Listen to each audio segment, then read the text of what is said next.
Hello, in this video we're going to derive and graph the firm's labor demand curve from a production function, and then we're going to solve for the profit maximizing employment level.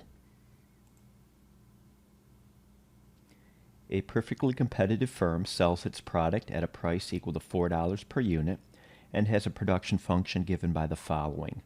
The quantity of output equals 200 times L minus 5L squared, where L is units of labor. We're going to derive the firm's labor demand curve, where the labor demand curve is a function of the wage. So we're going to start by characterizing the profit maximizing employment level, and that occurs where the price times the marginal product of labor equals a wage. So a profit maximizing firm will hire units of labor up until the point where the price times the marginal product of labor equals a wage. The left-hand side is known as the value of the marginal product, or some books will call it the marginal revenue product. So we need to get the marginal product of labor. We know what the price is, that's $4, and we're going to solve the labor demand curve as a function of W.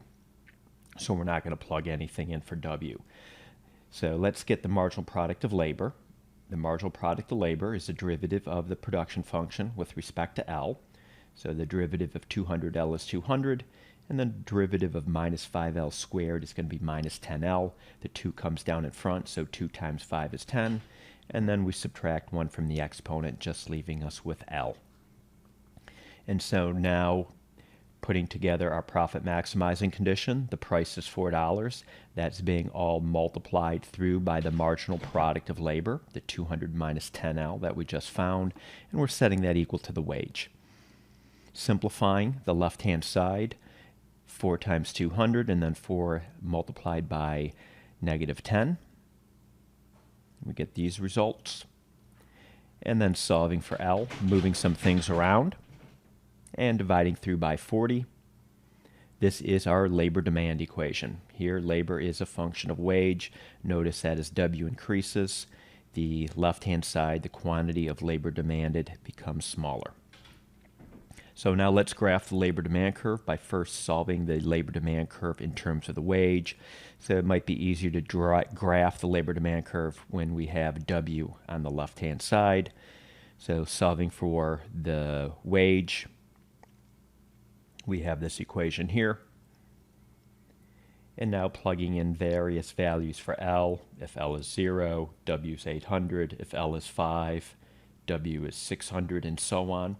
So we have a number of points here on the firm's labor demand curve, and that's going to be graphed right here. So at a wage of 800, the firm doesn't want to hire any workers. At a wage of 0, the firm is willing to hire 20 workers, and then we have the combinations in between. And finally, what is the profit maximizing employment level at a market wage of $120? So I'm just making up some wage here. Let's say the market wage, the going market wage is $120 in this competitive labor market. How many workers will the firm hire to maximize profit? Take our labor demand curve, plug 120 into it, and simplifying, this firm will hire 17 workers. And we could just show that point on the labor demand curve. Give me any wage. Here the wage is 120. We walk over to the labor demand curve, and the firm hires 17 workers. All right, I will stop here.